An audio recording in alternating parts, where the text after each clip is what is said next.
A rare Sunday edition of Luke Who's Talking with our friend, Canada's favorite tight end, Luke Willson. Looking sharp, all black for Sunday. You've been to 2 Super Bowls. I want to talk to you about those 2 weeks leading up to the Super Bowl because I think everyone's curious about them. I've always wanted to ask you about this. Specifically, I'm a bit more understanding that second week. It's media day. It's all that. That off week, that first off week, what's that like for the players? We treat it just like a regular game week. So I remember my, again, rookie year, pretty impressionable. We make the Super Bowl. Pete Carroll's like, hey, this is how this week's going. It is the exact same thing, same hours, same everything, same structure. And on Sunday, instead of playing the game is taking the flight to New Jersey / New York. Right. So part of the reason we did that and how that generally works is you play it on Sunday. Monday, you watch that film. Tuesday is your day off. Same exact week. We wanted to try and mimic it. Wednesday, first and second downs, base down day. We're crunching numbers. We're watching film. We're practicing. Thursday, third down, short yardage day. We're getting the third yard film, what they play in third to 3 to 6, 7 to 10, 11 to 13, 13 plus. It gets pretty detailed. And then Friday is red zone. Friday's red zone. You know, we got to harp on that red zone, Jay. We got to get right. Absolutely. You got to score. Exactly. And you're doing special teams all week with that. And Pete's whole thing was, listen, next week we're going to treat it the same way, but there's going to be a lot of distractions. We're at a different facility. We're going to be bussing. The time's going to be weird. The film rooms are obviously different. Mm-hmm. You got family, you got friends, you got media obligations. So anything we practice and or watch next week needs to be bonus. So we need to pretend like the Super Bowl is this Sunday. Right. We need to have every T cross, I dotted, and everything next week is just bonus information and bonus reps. And then you said it, the next week it's a bonus, but you're still there, and there's still, as you mentioned, distractions. Did it change for you in that first year you went to the Super Bowl compared to that second one? Did you have it kind of handled by that point? The first year I was way more intense.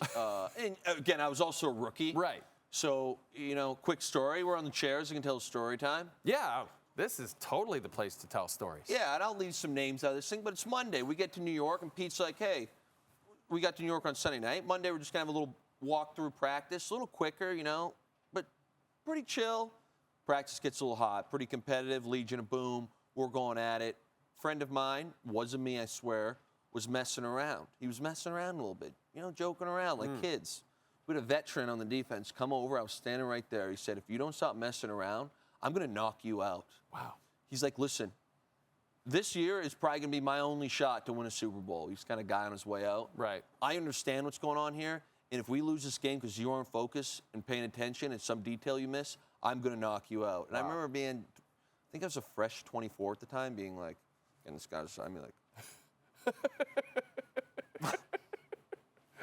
there'll be no fun around here. Right. And to be honest, as the years went by, I've always appreciated that guy for that moment. I was just going to say, you guys ended up winning that one. Yeah, right? and I think the next one was a little more laid back, not from a focus standpoint, right, but from a, hey, you're not on edge with the media. You kind of know what that media night gong show is, and you kind of know when, you know, one of the things I would say about pro athletes compared to kids, when I was a kid in LaSalle, Ontario, my coaches would always say, you can't just flip it on and flip it off all the time.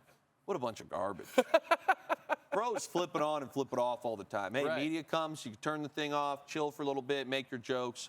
We get to practice, it's life or death. Right. And you got to be able to flip that switch. So I do think the next year you just kind of had a better feeling of how to handle, when to relax a bit, and how to handle, hey, we're playing the Super Bowl in a few days. And, like, how do you block out some of those distractions as the game gets closer and as, like, your buddies are showing up in town and suddenly you're like, I got to make sure they've got tickets, but you're getting closer to the game as the week goes on?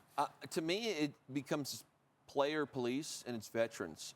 And the one good thing I would say about those early years of Seattle, and our guy Hound Dog will know these names, but when you have guys on your team like Max Unger, Red Bryant, Brandon Mebane, Breno Giacomini, these are some veteran core guys that might not have necessarily been the perennial stars, you know, on the Legion of Boom or Marshawn or Russ, but they were really leaders in the locker room, and you kind of followed their lead. So a lot of that, I think, is going to be driven by the players. It's partially why I would give Kansas City a bit of a, you know, advantage in that sense, because they're going to have, even Patty Mahomes, obviously he's a star, but Kelsey, Mahomes, they know what's at stake here. They understand what a three-peat means. They understand, even though they've been there, how rare this opportunity is. They're going to be driving the bus pretty hard on the guys of like, hey, listen, after we win this thing, you can get hammered every day for the next 3 months if you want to. You can go anywhere in the world, but you gotta lock it in this week. Create your own Super Bowl in Las Vegas 2 days after. Yeah, that's right. You know? Yeah, that's right. You can do that. Yeah. You're heading to New Orleans. How excited are you? I'm not excited at all, to be honest. What? Why? Yeah. I'm just not a big fan of New Orleans.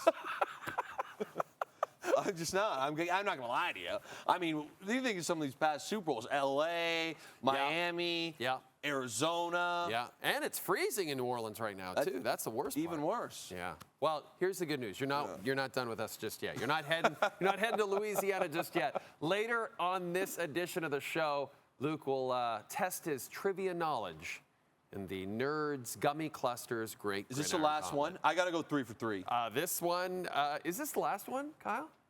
Oh, we got another one after the Super Bowl. So you still got time. I'm going 3 for 3. You still got time to get that record improved. That'll be later in the show.